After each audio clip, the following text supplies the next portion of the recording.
O ministro do Supremo Tribunal Federal, Dias Toffoli, prorrogou as investigações ao caso do Banco Master por mais 2 meses. Mas o Toffoli, em mais um avanço contra a Polícia Federal, reduziu o prazo para as autoridades ouvirem os investigados. A reportagem é de Thaisa Medeiros. O pedido por mais tempo nos inquéritos veio da própria PF. O processo está em sigilo no STF e o motivo para a solicitação não foi exposto. Mas a corporação ainda precisa colher depoimentos e acompanhar a extração de materiais apreendidos com os investigados. Nos últimos dias, a PF deflagrou a segunda fase da Operação Compliance Zero, com 42 mandados de busca e apreensão em diversos estados. Como consequência da ação, o Banco Central liquidou a REAG, suspeita de fraudes ligadas ao Master. Antes de acatar o pedido da PF, Toffoli criou uma nova frente de desgaste com a corporação. Em decisão, na manhã desta sexta-feira, o magistrado reduziu para 2 dias o prazo para a autoridade policial colher depoimentos de investigados no caso Master. Originalmente, os testemunhos estavam marcados para ocorrer entre 23 e 28 de janeiro. O ministro justificou a mudança por uma limitação de pessoal e pouca disponibilidade de salas de audiência no Supremo. O ex-diretor de Assuntos Internacionais do Banco Central, Alexandre Schwartzman, criticou a participação do STF no processo. A gente tem um histórico todo de intervenções e liquidações do Banco Central em que o STF e o TCU jamais participaram. O que motiva a participação de ambas as instituições nesse caso? Eu adoraria acreditar que em nome dos mais altos valores republicanos. Não acredito mais nesse tipo de coisa, não. Essa não é a primeira demonstração de desconfiança de Toffoli com o trabalho da Polícia Federal. Entre ordens e desordens, Toffoli cobrou publicamente a PF por falta de empenho e tinha limitado o acesso a provas coletadas pela corporação antes de voltar atrás e autorizar a perícia do material. No caso mais recente, nomeou 4 peritos da PF para analisar os materiais da Operação Compliance Zero. Os oficiais foram indicados diretamente pelo ministro e não foram aprovados pela cúpula da autoridade policial. Para o ex-presidente do Banco Central, Armínio Fraga, o STF deveria estar fora do caso Master. Eu não vejo razão alguma para o TCU estar envolvido, não vejo razão alguma para o Supremo Tribunal Federal também estar envolvido a essa altura do jogo, não vejo. Da polícia, sim, porque nós estamos falando aqui de crime, tem toda a cara da Polícia Federal investigar esse tipo de comportamento que claramente tem vertentes criminosas, no fundo, as mais variadas. Bom, conosco agora Rodrigo Chamin, que é procurador de Justiça e professor de Direito Processual da Universidade Positivo. Bem-vindo, doutor. Obrigado pelo convite, estou à disposição de vocês. Doutor, o senhor previu durante a Lava Jato que o sistema reagiria para derrotá-la, né? Em vários artigos e declarações suas. Dá para dizer que o sistema agora está agindo para derrotar a investigação no caso Master? É difícil fazer uma afirmação assim tão categórica, mas o que a gente percebe é um cenário bastante fora do padrão em termos de condução de investigações de natureza criminal. A começar pela competência do Supremo Tribunal Federal, né? Não há razão, me parece, pelo que se divulgou até agora, pelo menos, né?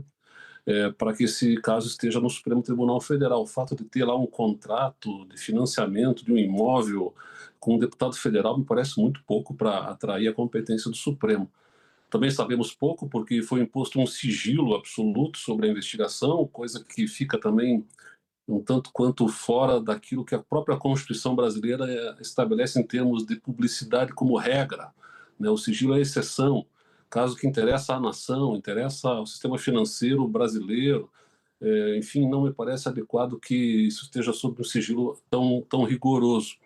Além do que, nós temos visto aí uma postura do ministro da Suprema Corte, aliás, não é o primeiro, né? O ministro Alexandre de Moraes vem dando já mostras dessa forma de condução desde 2019, bastante anômala, para dizer assim, uma palavra amena em termos de disparidade daquilo que se espera de um processo penal democrático, no qual o juiz não deve ser uma figura que tenha postura ativa na investigação, ao contrário, ele deve atuar de fora e não conduzindo a investigação. E o que nós temos percebido desde 2019, isso veja que é uma coisa que já vem sendo, né, e aplaudido até por muita gente, curiosamente, agora desencadeia um novo modelo de atuação da Suprema Corte que é bastante danoso para o Estado Democrático de Direito, sob a ótica jurídica, porque mistura as funções de investigar com a função de julgar, que é tudo que não se quer numa democracia. Juízes não devem ter postura ativa, não devem ter comando, não devem ter iniciativas de ofício. Juízes devem atuar de forma passiva e na fiscalização dos direitos e garantias do investigado, coisa que não me parece esteja ocorrendo nesse caso, o que faz com que o cenário seja bastante perturbador em termos de garantias para a investigação, tanto no sentido de garantias para o investigado, quanto para garantias de que a sociedade vai ter uma resposta a contento daquilo que se espera em termos de ciência do que se possa ter acontecido nesse imbróglio aí do caso do Master. Agora, doutor, tem várias leituras possíveis e sendo feitas, né? Ninguém tem muita clareza do motivo dessa atuação específica ali do Toffoli, ou enfim, vai desde o envolvimento de parentes dele com fundos ali ligados ao Banco Master, até um acesso privilegiado da defesa do Banco Master e uma relação muito próxima com o próprio ministro. Na sua percepção, tudo que o senhor nos relatou, que é o que nós estamos vendo, acompanhando esse caso, qual o motivo? O motivo eu não sei dizer também. O que eu posso dizer é, juridicamente, regras de impedimento de atuação da jurisdição previstas no Código de Processo Penal. No artigo 252, inciso 4º do Código de Processo Penal, é muito clara a ideia de que se o juiz tem algum parente seu próximo, até terceiro grau, que inclusive envolve irmãos, até o tio, né, com interesse no caso concreto, ele não pode atuar como juiz.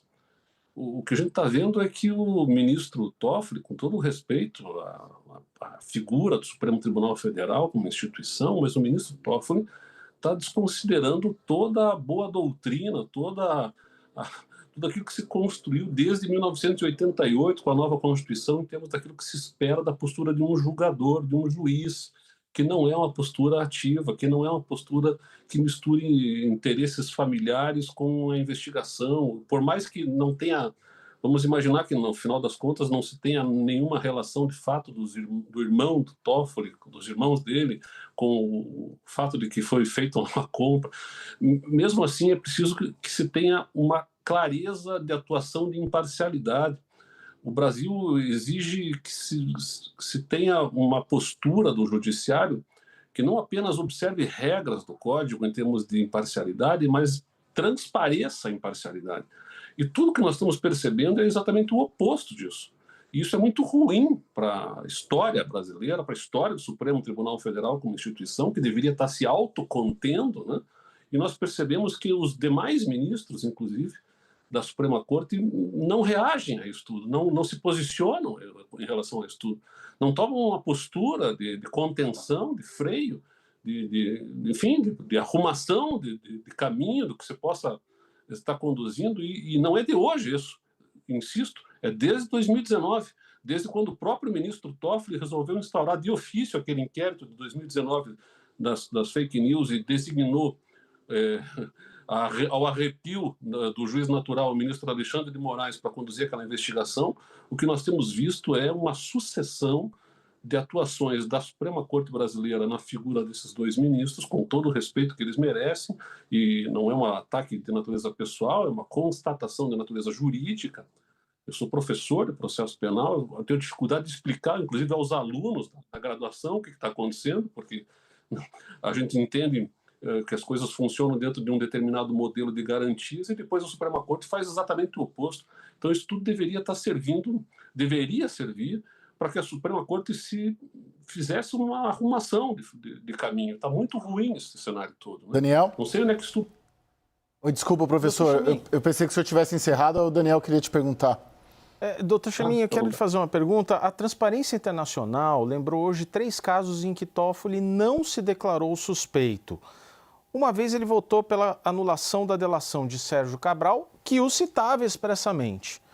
Na outra vez, ele anulou monocraticamente as provas da Odebrecht, incluindo depoimento e e-mail citando o amigo do amigo de meu pai. Na terceira vez, ele suspendeu o acordo de leniência no valor de 10 bilhões de reais, aproximadamente, da JIF, que era defendida pela sua esposa, Roberta Rangel.